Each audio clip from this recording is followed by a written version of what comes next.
types of insurers. Depending upon who or what is defining the insurance company, in different categories, they're called different things. For example, first thing we're going to talk about is how insurance companies are structured. They can be set up as a stock corporation or set up as a mutual insurer. These companies, all insurance companies, have a choice. They can be stock or mutual. Now, they have many similarities. The test will always want to test you on similarities, but this is a perfect example of differences as well. So they love to have questions on differences to make sure you know what goes with what. So we're going to go through each one of these together. First of all, let's start with an insurance company that is structured as a stock corporation, like any other corporation that issues stock to their stockholders. Okay? So what happens is they are run by a board of directors. Okay? The day-to-day workings of the company are handled by the board of directors. The board of directors are responsible for declaring dividends. Usually that's done, or that determination is done quarterly. There are no guarantees to dividends because dividends basically are the profits of the company, and you don't know if the company is going to be profitable going forward. So you can never guarantee that a stock insurance company is always going to pay dividends. Even if they have a history of it, you cannot guarantee those stocks in the future. Okay? So to get those dividends, when they're declared by the board of directors, you have to actually be a stockholder or shareholder of that insurance company, not a policyholder. It's the stockholders or shareholders who receive the dividends. The policies of these type of insurance companies are called non-participating because the policyholders don't participate in the dividends. The shareholders do. Big difference, right? So that's one of them.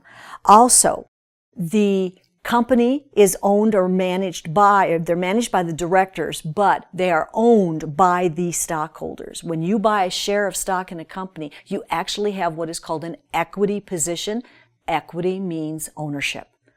Now, big difference between the mutual companies and the stock companies is when that dividend is declared by the board of directors, the IRS says that is income to the shareholder and it is taxable to them in the year that they get the dividend. So they're going to pay whatever their ordinary income rate is, their income tax rate, they are going to have to pay that on the dividend.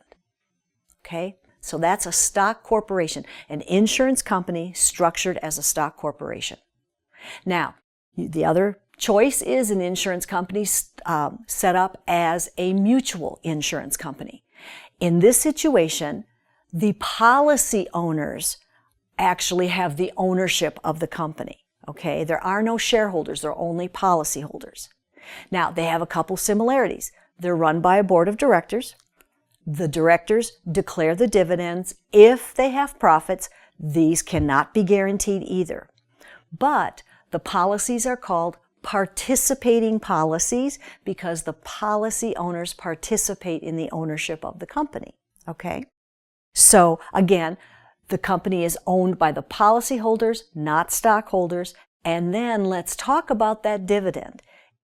If the board of directors declares a dividend for a mutual insurance company, the IRS looks at it completely differently than it does with the stock corporations. The IRS says, well, you own a policy, that makes you an owner of the company. Dividends are declared, dividends are profits of the company. The IRS says, well, we're going to say that these dividends paid to mutual insurance policy owners is simply a refund of overpayment of premium, and it is not taxable. Big difference, right? Stock corporations, the dividends are taxable in the year in which they're received, ordinary income rate. Mutual insurance companies' policies, no income tax due at all because it is a refund of overpayment of premium. The structure of an insurance company, stock or mutual.